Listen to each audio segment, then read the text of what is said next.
Bismillahirrahmanirrahim. Assalamualaikum warahmatullahi wabarakatuh. Alhamdulillah kembali bertemu pada kesempatan kali ini di mata pelajaran matematika pada materi teori peluang. Baik, mari kita lihat pertama apa pengertian dari peluang itu ditinjau dari matematika. Jadi peluang adalah ilmu matematika yang mempelajari kemungkinan munculnya sesuatu, baik itu dengan cara perhitungan matematis maupun percobaan. Selanjutnya mari kita lihat penerapan peluang dalam kehidupan sehari-hari. Peluang salah satunya adalah membantu dalam mengambil keputusan yang tepat, karena dalam teori peluang itu kita melihat dan membuat semua kemungkinan-kemungkinan yang bisa terjadi dalam suatu percobaan atau suatu proses. Jadi akan nampak kejadian-kejadian atau kemungkinan kejadian yang bisa terjadi, sehingga dari situ kita bisa mengambil bahwa dengan keputusan ini, dengan langkah ini adalah langkah yang tepat untuk hasil yang baik. Seperti itu. Kemudian selain itu, di teori peluang juga kita bisa memperkirakan hal yang akan terjadi. Seperti tadi saya katakan bahwa di teori peluang ini kita diajarkan untuk melihat semua kemungkinan. Maka dari kemungkinan-kemungkinan tersebut kita sudah bisa menarik sebuah kesimpulan, sebuah perkiraan bahwa dengan kondisi seperti ini, kondisi awal seperti ini, kondisi saat ini seperti ini, maka akan terjadi seperti ini ke depannya. Nah, itu di teori peluang. Itu bukan kegiatan meramal. Jadi jangan sampai disalahartikan bahwa ini bentuk ramalan. Di teori peluang ini bentuk ramalan, kita diajarkan untuk meramal. Tidak seperti itu. Tapi di teori peluang ini kita berdasarkan fakta dan pengalaman. Jadi ada fakta-fakta, ada pengalaman-pengalaman yang kemudian kita lihat bahwa ketika terjadi seperti ini maka kemungkinannya akan seperti ini ke depan. Jika saat ini kondisinya seperti ini, maka kemungkinan akan terjadi seperti ini ke depan. Ada beberapa kemungkinan yang bisa terjadi. Semua itu dipelajari di teori peluang. Konsep-konsep tersebut itu dipelajari di teori peluang, dan beberapa lagi penerapan-penerapan lain, baik itu di beberapa bidang, baik matematika sendiri maupun di bidang-bidang yang lain mengenai teori peluang ini. Baik, kita lihat teori peluang. Di sini kita akan bahas mengenai percobaan, apa itu percobaan, apa itu ruang sampel, dan apa itu kejadian atau peristiwa. Baik, percobaan bisa didefinisikan sebagai suatu proses. Jadi percobaan itu adalah suatu proses, suatu aksi dari suatu kejadian yang bergantung pada kesempatan. Jadi ketika penting juga untuk dipahami, ketika sebuah percobaan, ketika suatu proses, ketika suatu aksi diulangi, hasil yang kemudian akan bisa muncul berikutnya itu tidak selalu sama. Bahkan tidak ada jaminan bahwa hasil berikutnya akan sama, meskipun ada kemungkinan bisa sama. Nah, baik itu kita lakukan dengan kondisi yang sama ataupun secara hati-hati. Nah, kegiatan seperti ini, percobaan seperti ini, inilah yang disebut sebagai percobaan acak, karena hasilnya itu tidak bisa diprediksi. Artinya maksudnya bukan tidak bisa diprediksi, tapi hasil yang lahir atau muncul itu tidak akan sama, tidak ada jaminan akan sama, maka dikatakan sebagai percobaan acak. Kemudian ruang sampel didefinisikan sebagai himpunan dari semua hasil yang mungkin dari suatu percobaan. Jadi hasil yang mungkin dari suatu proses atau aksi itulah yang disebut sebagai ruang sampel.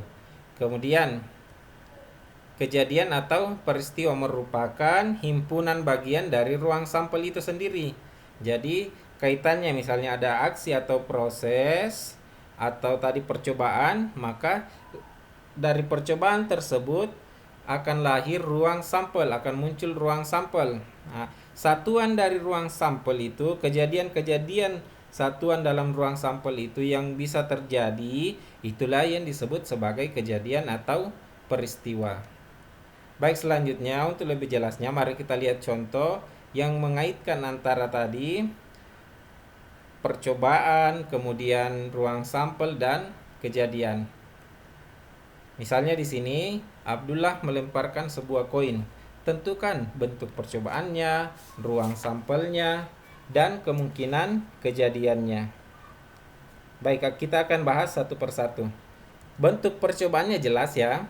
Bentuk percobaannya adalah melempar sebuah koin. Jadi itu bentuk percobaannya. Kemudian ruang sampelnya.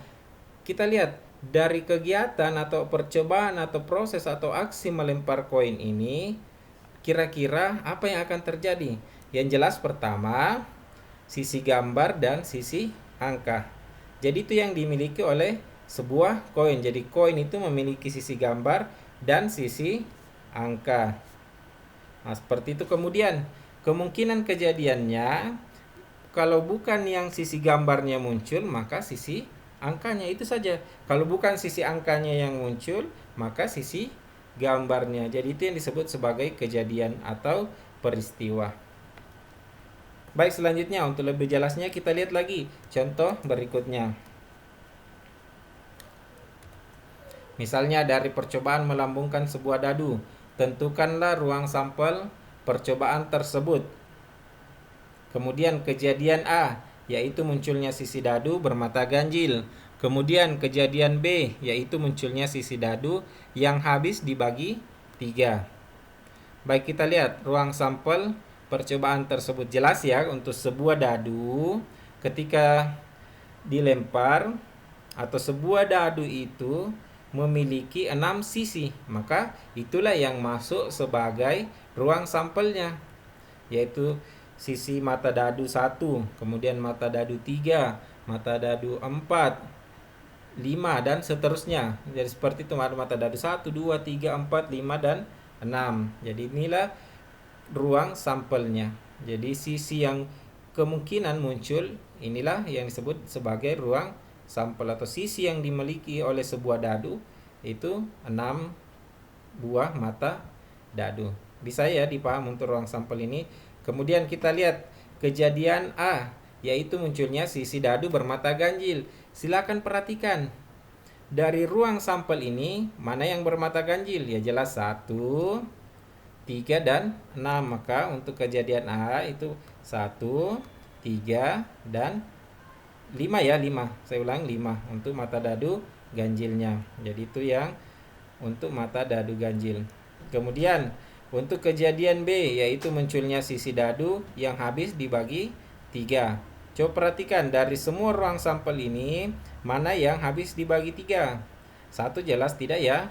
Berarti yang bisa adalah 3 dan 6. Jadi ini untuk percobaan sebuah dadu yang dilempar atau dilambungkan. Baik, kita lihat contoh lain. Misalnya